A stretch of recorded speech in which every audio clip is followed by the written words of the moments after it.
Thank you very much, Dash. I'm joined here by Westdoor after that very impressive victory of AHQ over Fnatic and helped by our interpreter, Peter. First off, congratulations. Very impressive victory, as said. And you decided to go for the Fizz after having a rough game versus EDG. What made you so confident to pull that out versus Febevan in this matchup?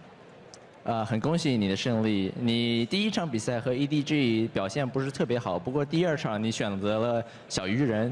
你为什么那么有信心在你的小鱼人里？第一场我们是围绕着克里斯塔角色在打，所以我选择用死歌做保护的动作。那第二场我们选希维尔，所以就用飞狮去做冲牌。So the first game, our game plan was around Kalista, so I wanted to play a more supportive champion. This game, because we have Sivir, we were very heavy into diving into the other team, so I picked Fizz, which is a great pick. Quite a lot of diving indeed. Now, Westdoor, you guys, this can be called an upset, taking down Fnatic after their Game 1 performance. Last year when I talked to you at the World Championship, you guys took down EDG in an upset. But does your team have what it takes to be more than that upset team? Can you guys make that work and maybe grab a title here at MSI? 每一次你们比赛，这一次的赢和去年你们和 EDG 在世界上比赛，都是算你们是一个弱的队，然后呢，很有容易打败一个很强的队。你现在你们需要做的什么才能证明给世界你们是一个很强的队？说不定能拿到一个 MSI 的冠军。就是打败每一个对手。对对对，你需要做什么就证明你是一个强队？就我们可能前面的处理要再更好一点，然后有些沟通，要再加强。We need to work on our communication, and we also need to make sure that our early game is flawless. This way we can come out on victory and be considered a strong team in the region. All right, we'll be looking out for that. Finally, I heard that it's your first time over here in America, and you have a lot of fans here as well. How has the experience been just coming over here and getting to play here with a lot of these great players from all over the world? 听说你是第一次来美国，你来这了 MSI 和其他的世界选手比赛，在美国玩，你有什么感受？I love America.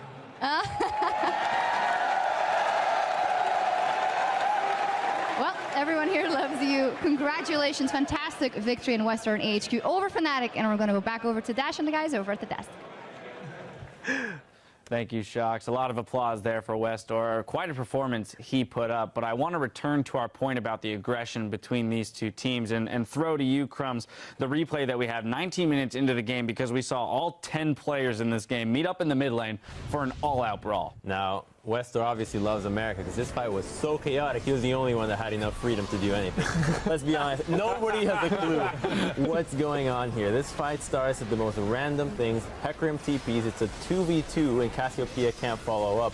And you see all members are coming from all corners of the map for this. You know, they get all called down.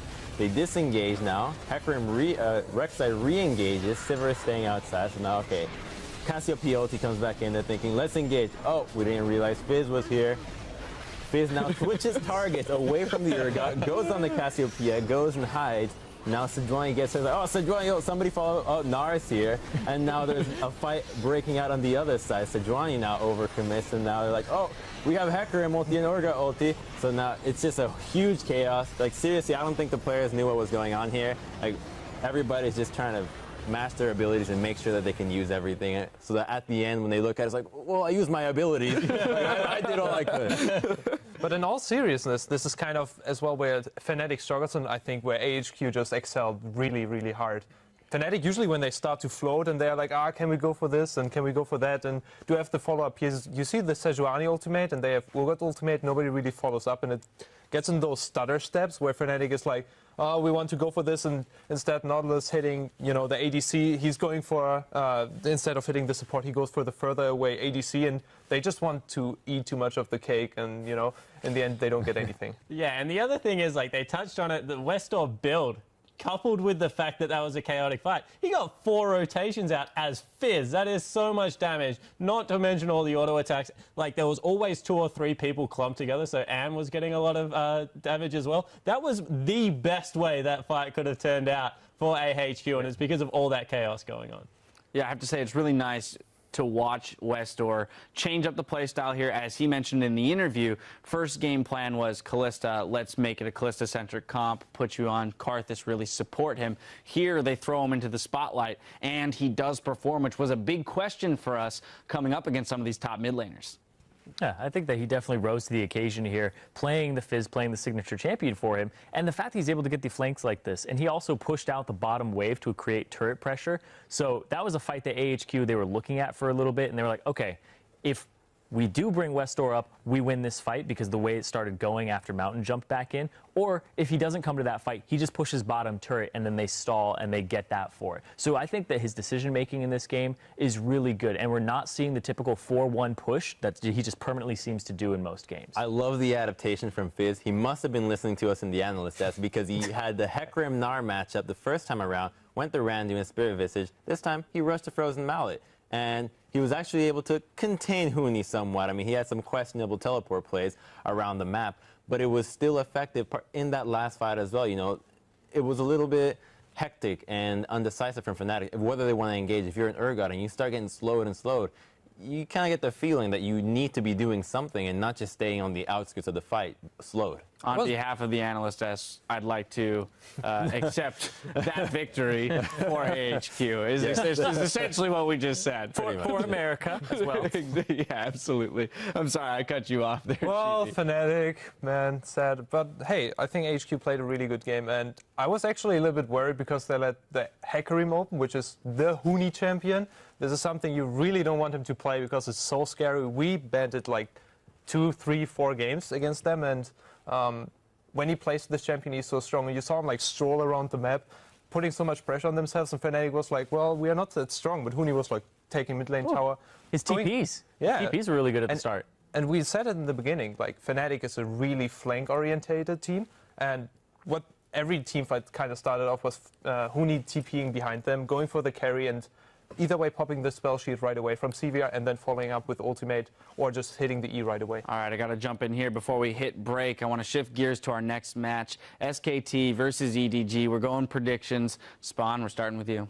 EDG are going to win this game. This is going to be very one-sided. Wow, strong words. All right. Sheepy, do you agree, disagree? Where are we I at? agree. I think that they have Easy Hoon and not Faker. I'm going to the Church of Faker, but if it's Easy Hoon, I think that Pawn will have a really good time and will just out-pressure. My religion is now Easy Hoon. He's the hidden gem right now of Korea. You know, this guy is good. He may play these passive champions, but he plays things like Cassidy. I mean, he may not have as much success, but he gets to learn from Faker and practice against this guy. So I think he's no slouch, and I was disappointed with Pawn's performance against Westdoor. You know, he tried to roam a little bit too much and do too much. So I think SKT's got it. All right.